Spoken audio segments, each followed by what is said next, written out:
Good morning, students. Welcome to my MGS Sociology classes. I am Dr. Manoj Razak, and this video lecture I am going to talk about sampling, meaning, definition, and different types of sampling.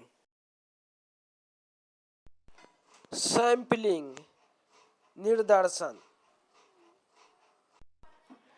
Sampling, निर्दर्शन.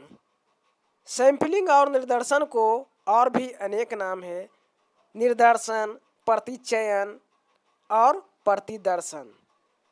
Sampling प्रविधि अनुसंधान की वह प्रविधि है जिसमें अनुसंधान विषय के अंतर्गत सम्मिलित संपूर्ण जनसंख्या या इकाइयों में से सावधानीपूर्वक कुछ ऐसी इकाइयों को चुन लेना है जो कि संपूर्ण की आधारभूत विशेषताओं का उचित प्रतिनिधित्व कर सके. सैंपलिंग को समझने से पहले सैंपल और पॉपुलेशन को समझेंगे. सैंपल अर्थात प्रतिदर्श या नमूना. प्रतिदर्श या नमूना सैंपल संपूर्ण से लिया गया छोटा अंश जिसमें संपूर्ण के गुण और लक्षण विद्यमान होते हैं. सांख्यिकी में समस्त इकाइयों के समूह अथवा संपूर्ण विशेषताओं के अन्वेषण के लिए उनमें से चुनी गई इकाई जो संपूर्ण का प्रतिनिधित्व करती है प्रतिदर्श या नमूना अर्थात सैंपल कहलाती है. जनसंख्या, पॉपुलेशन, जिस समूचे समूह में से इकाई का चयन तथा चर का मान ज्ञात किया जाए उसे जनसंख्या कहते हैं.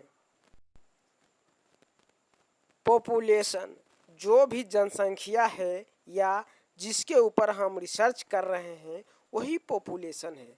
दूसरे शब्दों में इस प्रकार भी समझ सकते हैं कि जिसके ऊपर हम रिसर्च कर रहे हैं या जो टारगेट ग्रुप है वही पॉपुलेशन है. पॉपुलेशन टारगेट ग्रुप हो सकता है या कोई क्षेत्र भी हो सकता है या हाउस होल्ड भी हो सकता है, कोई एसोसिएशन भी हो सकता है.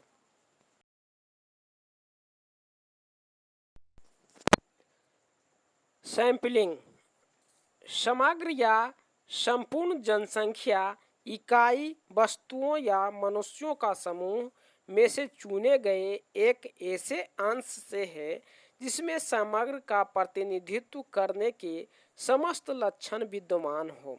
किसी जनसंख्या में किसी चर का विशिष्ट मान ज्ञात करने के लिए उसकी कुछ इकाइयों को चुना जाता है.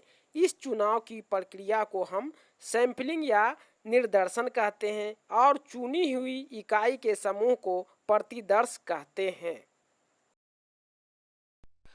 उदाहरण के लिए सैंपलिंग को इस प्रकार समझते हैं जैसे किसी गांव में पढ़े लिखे लोगों की शिक्षा के प्रति क्या विचार है ये जानने के लिए हम सभी पढ़े लिखे लोगों को रिसर्च में शामिल नहीं करके इनमें से कुछ को चुनाव करते हैं.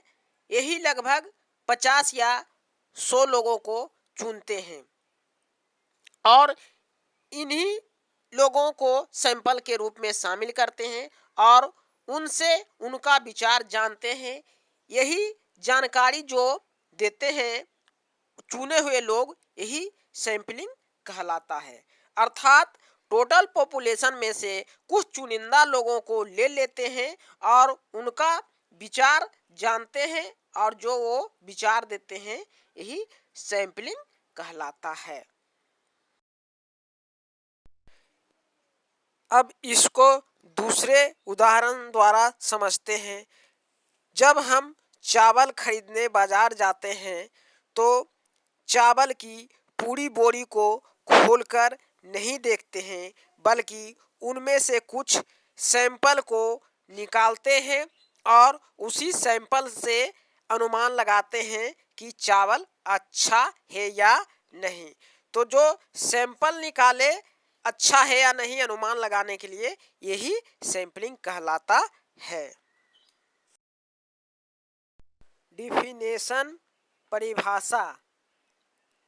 वोगाडर्स के अनुसार एक पूर्व निर्धारित योजना के अनुसार इकाइयों के एक समूह में से एक निश्चित प्रतिशत का चुनाव है।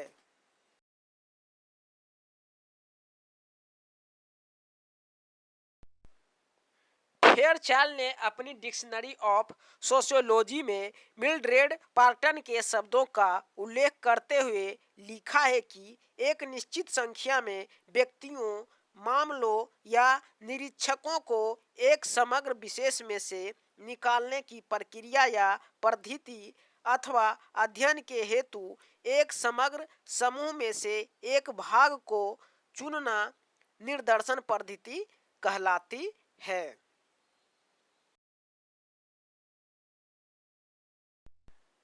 निर्दर्शन के प्रकार, टाइप्स ऑफ सैंपलिंग। प्रायिकता निर्दर्शन, प्रोबेबिलिटी सैंपलिंग। इसमें दैव निर्दर्शन, स्तरीकृत निर्दर्शन, व्यवस्थित निर्दर्शन, बहुस्तरीय निर्दर्शन और गुच्छ निर्दर्शन के बारे में जानेंगे।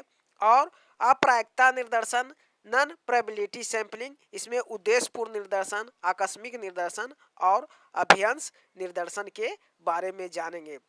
तो अब पहले प्रायिकता निर्दर्शन, प्रोबेबिलिटी सैंपलिंग के बारे में जानते हैं। प्रायिकता निर्दर्शन, प्रोबेबिलिटी सैंपलिंग। इस प्रकार के निर्दर्शन में प्रत्येक इकाई के चुनाव की संभावना रहती है। इसकी विशेषता यह है कि किसी भी समग्र की प्रत्येक इकाई के लिए निर्दर्शन में सम्मिलित होने की संभावना की गणना की जा सकती है। अतः निर्दर्शन का चुनाव ऐसी पद्धतियों से किया जाता है जिनमें समग्र की प्रत्येक इकाई को निर्दर्शन में सम्मिलित होने का अवसर मिलता है। इसमें बहुत सी पद्धतियां हैं, जैसे दैव निर्दर्शन, स्तरीकृत निर्दर्शन, व्यवस्थित निर्दर्शन, बहुस्तरीय निर्दर्शन और गुच्छ निर्दर्शन। नंबर फर्स्ट, दैव निर्दर्शन, रैंडम सैंपलिंग। इसे संभावित निर्दर्शन भी कहा जाता है। निर्दर्शन की इस विधि में समग्र की प्रत्येक इकाई के चुनाव की संभावना रहती है, अर्थात यह विधि में समग्र जनसंख्या में से निर्दर्श का चयन अपनी इच्छा से करने के बजाय संयोग या समान अवसर प्रदान करने वाली प्रणाली के जरिए किया जाता है। इस विधि में निर्देशों के चयन के लिए लॉटरी विधि, कार्ड टिकट विधि, टिपेट संख्या विधि आदि के माध्यम से किया जाता है। नंबर 2, वर्गीकृत या स्तरीकृत निर्दर्शन। इस विधि में समग्र जनसंख्या को उनकी अलग अलग विशेषताओं के आधार पर विभिन्न वर्गों में बांट दिया जाता है। तत्पश्चात दैव निर्दर्शन विधि द्वारा उनमें से अलग अलग इकाइयों को चुन लिया जाता है। इसके भी 3 प्रकार हैं, एक समानुपातिक, 2 असमानुपातिक और 3 वर्गीय भारयुक्त निर्दर्शन। नंबर ए, समानुपातिक।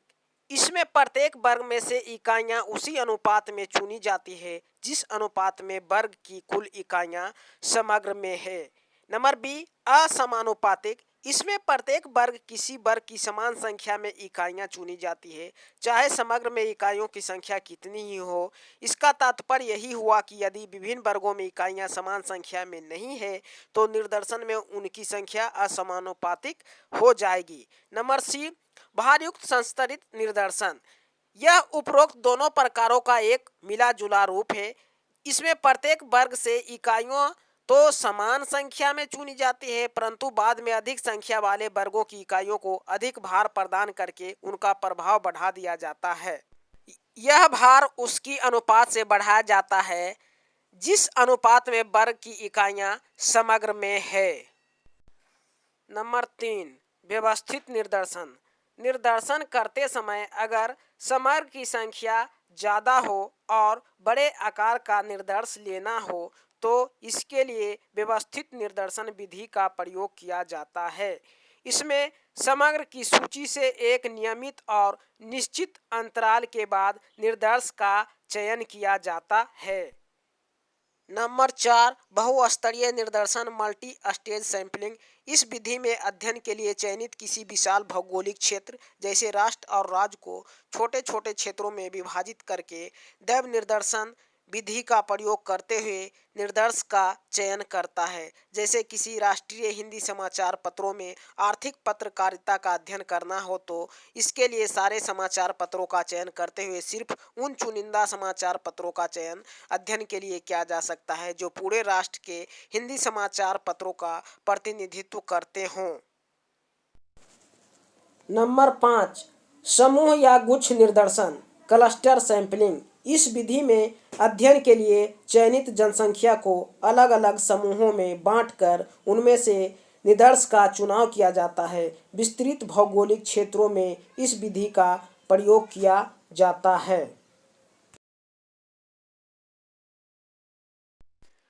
अप्रायिकता या असंभावित निर्देशन नॉन प्रोबेबिलिटी सैंपलिंग। इस निर्देशन पद्धति में समग्र की प्रत्येक इकाई के सम्मिलित होने की संभावना का अनुमान लगाना कठिन होता है। इसमें हर इकाई को चुने जाने के समान अवसर भी प्राप्त नहीं हो पाते। इसकी कुछ विधियां उद्देश्यपूर्ण निर्देशन, आकस्मिक निर्देशन, अभियंस निर्देशन है। नंबर 1, उद्देश्यपूर्ण निर्देशन। इस विधि में शोधकर्ता अपने तर्क, ज्ञान और विवेक के आधार पर शोध से संबंधित विशेष उद्देश्यों को ध्यान में रखते हुए निर्देश का चुनाव करता है। वह अपने अध्ययन में सम्मिलित इकाइयों की प्रकृति, गुण तथा विशेषताओं से पहले ही परिचित होता है और निर्देश इकाइयों का चयन भी वह इसी के अनुसार करता है। नंबर 2, आकस्मिक निर्देशन।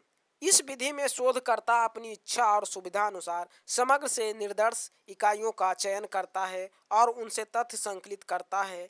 यह निर्देशन की अव्यवस्थित तथा अवैज्ञानिक विधि मानी जाती है जिसमें पक्षपात की संभावना सर्वाधिक अधिक होती है।